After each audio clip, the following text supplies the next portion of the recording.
got sent to the front lines and none of them returned home.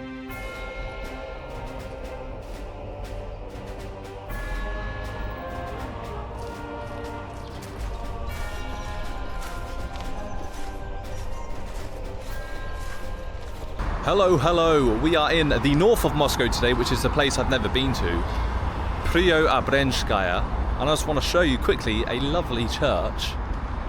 It's a beautiful church.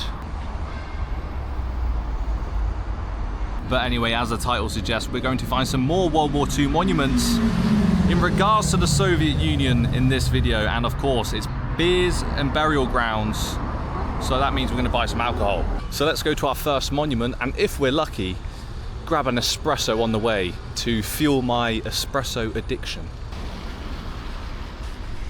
I've just come across this this monument, I guess, mini celebration monument. I think, if I understand correctly, these people, these heroes, are still alive.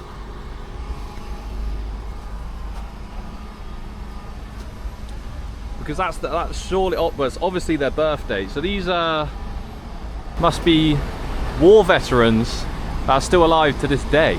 Absolutely crazy.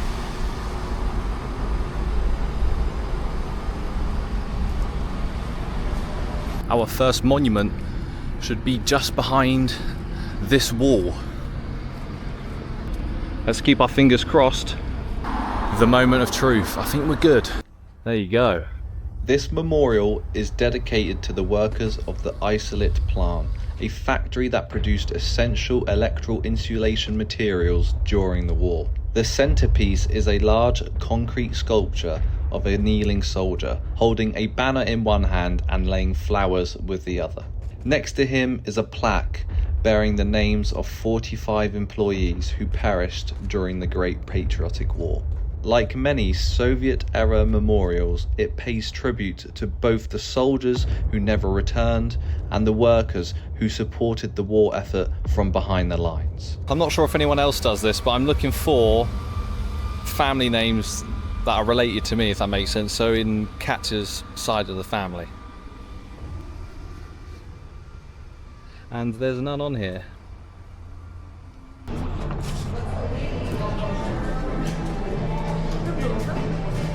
Доброе утро.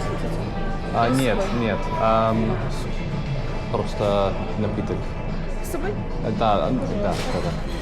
Здравствуйте, можно мне, пожалуйста, эспрессо? С собой. Одинарный, двойной? Не двойной.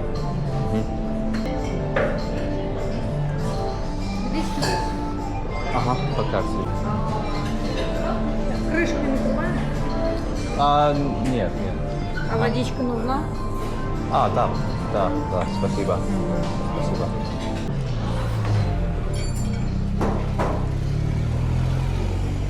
Right, I've got my espresso, single espresso, and water. People were telling me to drink the water first, then the espresso. So I've done that.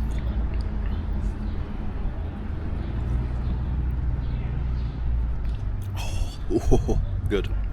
The thing is, though, I think I'm in the expensive part of Moscow, at least, because that single, I only got a single because I just didn't want to pay too much. So this single espresso cost me 280 rubles. In the previous video, a single espresso cost me 130, so almost double. So I must be in a richer area.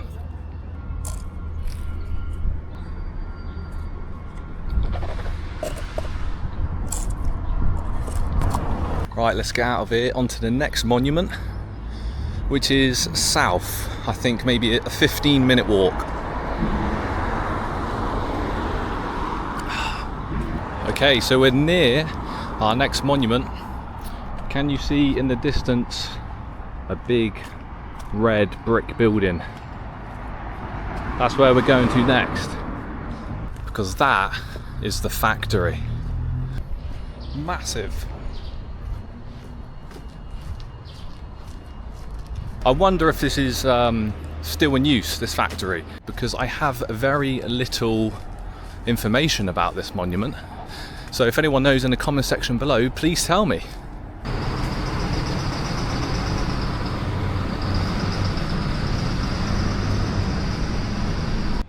Some old railway signs here. And here we are. This is the monument.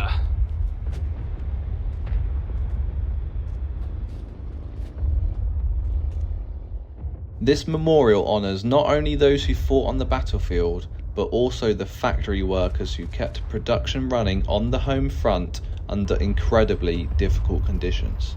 This monument is massive.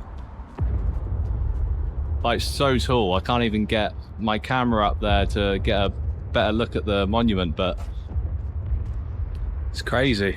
1,200 of these factory workers got sent to the front lines and none of them returned home, as per my research.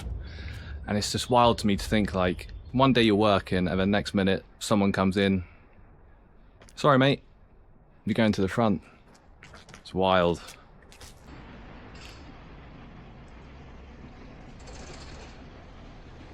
Right, so my questions have been answered. It is still in use today. There's cars and vans going in past the gates. So that's interesting to know.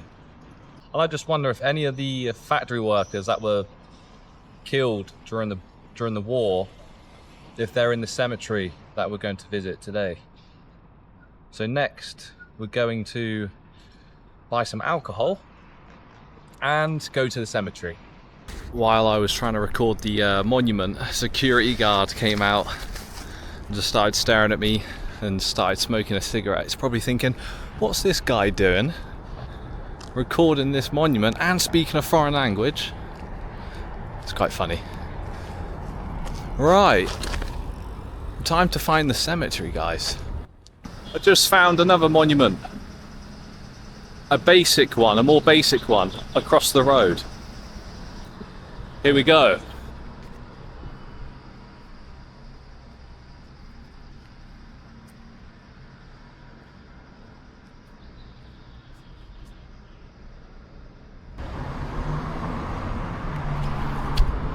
Always finding it everywhere. This is what I keep saying. You just find a random monument just plonked somewhere and you're like, wow. If you're into your World War history, I think Russia has to be one of the best places to visit because there's just so much stuff here. Preobrazhenskoye, Russian Tesco. Ruskaya Vaputia. And some Coke.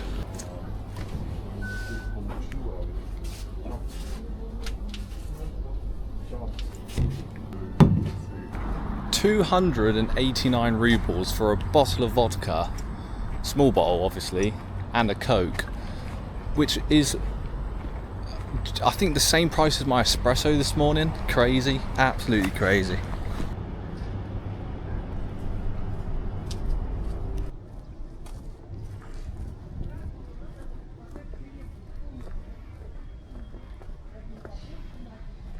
Right, the search for the Soviet war graves begin. I think we're obviously in the section where there is no war grave, so I might have to be walking for a long time, and I've already been lost in a Russian cemetery before, multiple times, so hopefully, I'm hoping I find it today.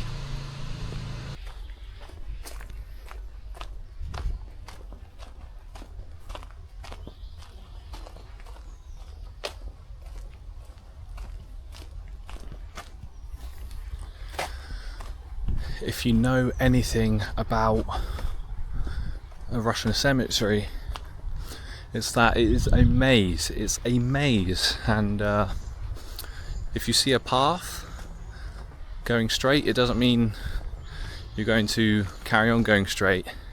It could lead to a dead end. You might have to turn around, and or it might just tell your only way might be left.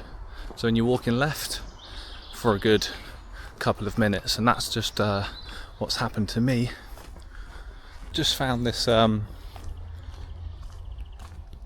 tap. Is it working? Let's see. Yeah.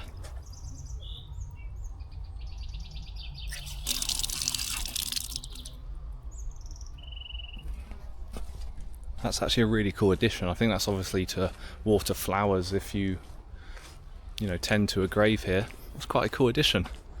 Rabiata. Pologilis. I'm speaking quietly and controlling my emotions. Try not to speak too loudly because I was quite loud at previous monuments, but we found it. Wow.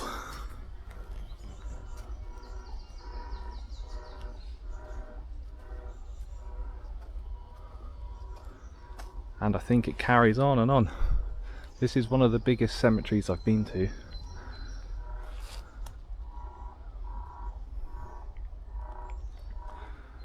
And you might be thinking one gravestone is one individual, but that's not true. So if we look at this one here, there's multiple names on one gravestone. So if you think, let's just count a random one here. 1, 2, 3, 4, 5, 6, 7, 8, 9, 10, 11, 12, 13, 14, 15, 16, 17, 18, so 36, 35 are on this one. So if you just think 35 on average, say, is on each gravestone here, just think how many people are buried in this graveyard today. Well, not today, but back then. It is just unfathomable. I can't even speak. Unfathomable.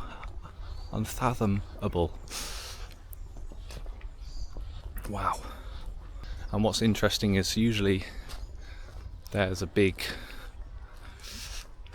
wall, a granite or stone wall with engravements of the soldiers' names on, but I can't seem to find one here, although I've just entered this part of the cemetery. Here we have an obelisk. Let's see what it says.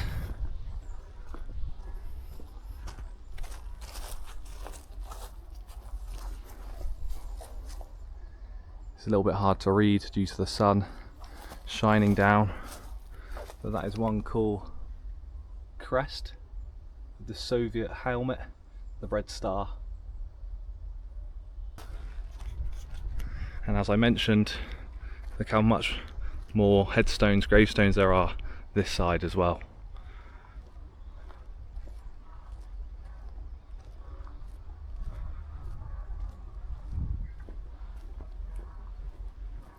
And of course in front of me now, as the Russians always do with their war monuments, an everlasting fire. And I can really feel that heat,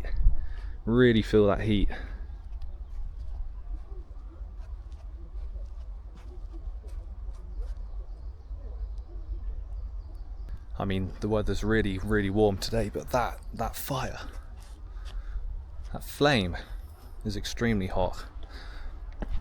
There are fewer names on these gravestones.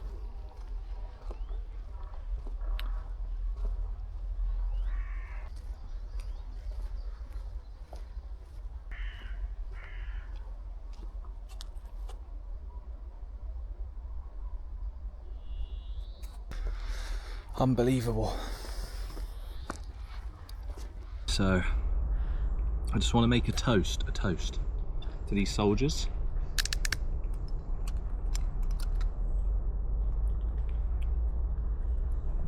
And I mean this in a dignified way, not in a disrespectful way.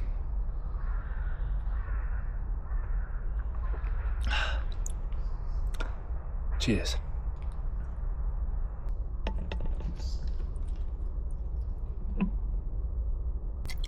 I actually quite like this. It's quite good.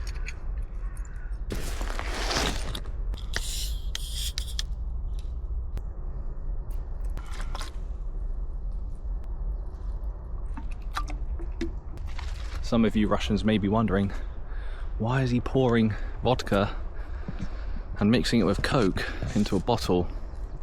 And I thought this would be a good discreet way of doing a toast instead of walking around with a vodka bottle, essentially. Cheers.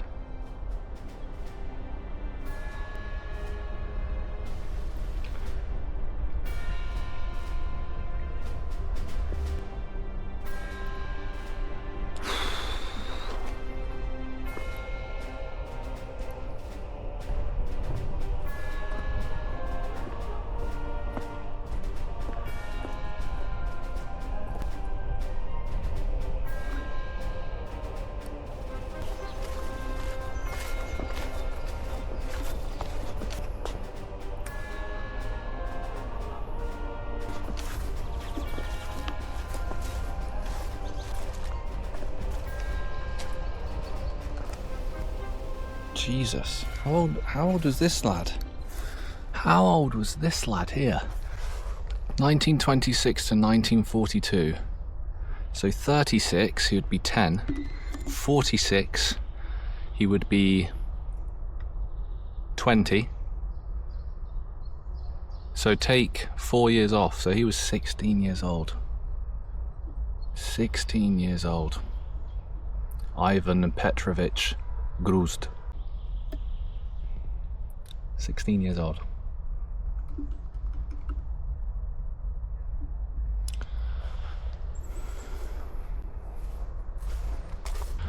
I hope my toast isn't offending.